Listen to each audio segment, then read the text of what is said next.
The Forgotten Birthday. It was a chilly morning in January when 10-year-old Anaya woke up with a bright smile. Today was her birthday, a day she had been counting down to for weeks.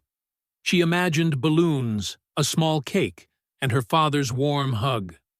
For a middle-class family like hers, birthdays were simple, but full of love.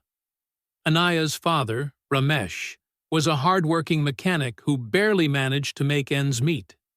Ever since her mother passed away, Ramesh had juggled work and parenting, always prioritizing Anaya's needs over his own.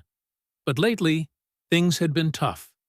Business was slow, and bills were piling up.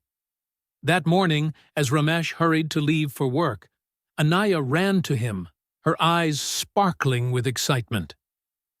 "Papa, do you know what day it is?" she asked, her voice full of anticipation. Ramesh paused, racking his brain, but his mind was clouded with worries about rent and groceries.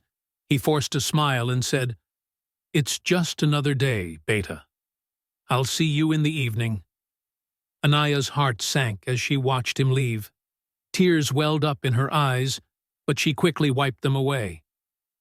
Maybe he's planning a surprise, she thought, clinging to hope.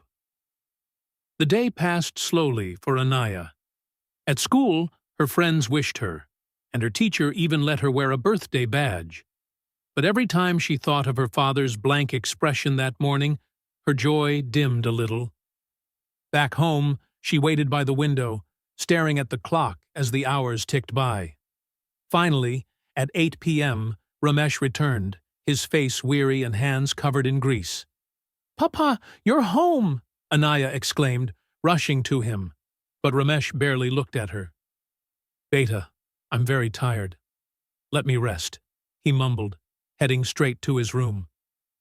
That night, Anaya sat alone at the dining table, a small plate of rice before her. Her heart felt heavy, and she couldn't hold back her tears anymore. In his room, Ramesh lay on the bed, guilt gnawing at him. He had noticed the disappointment in Anaya's eyes, but felt helpless. "How could I forget her birthday?" he whispered to himself. He searched his pockets and found just 50 rupees, barely enough for a treat. Determined to make things right, he quietly left the house and headed to the nearest bakery. With his meager savings, he bought a tiny cupcake and a single candle. When Ramesh returned, it was almost midnight. He entered Anaya's room and saw her asleep, her face streaked with dried tears. His heart broke. Placing the cupcake on her bedside table, he lit the candle and gently woke her up. "Anaya, wake up," he said softly. Anaya rubbed her eyes and sat up, surprised to see her father holding the cupcake. "Happy birthday, Beta," he said, his voice trembling with emotion. "I'm so sorry I forgot. You're the most important part of my life, and I'll never let you feel unloved again." Anaya's face lit up with a smile, tears streaming down her cheeks. She hugged her father tightly and whispered, "Thank you, Papa. This is the best birthday ever." Moral of the story: love and effort mean more than material gifts. It's never too late to show someone how much you care.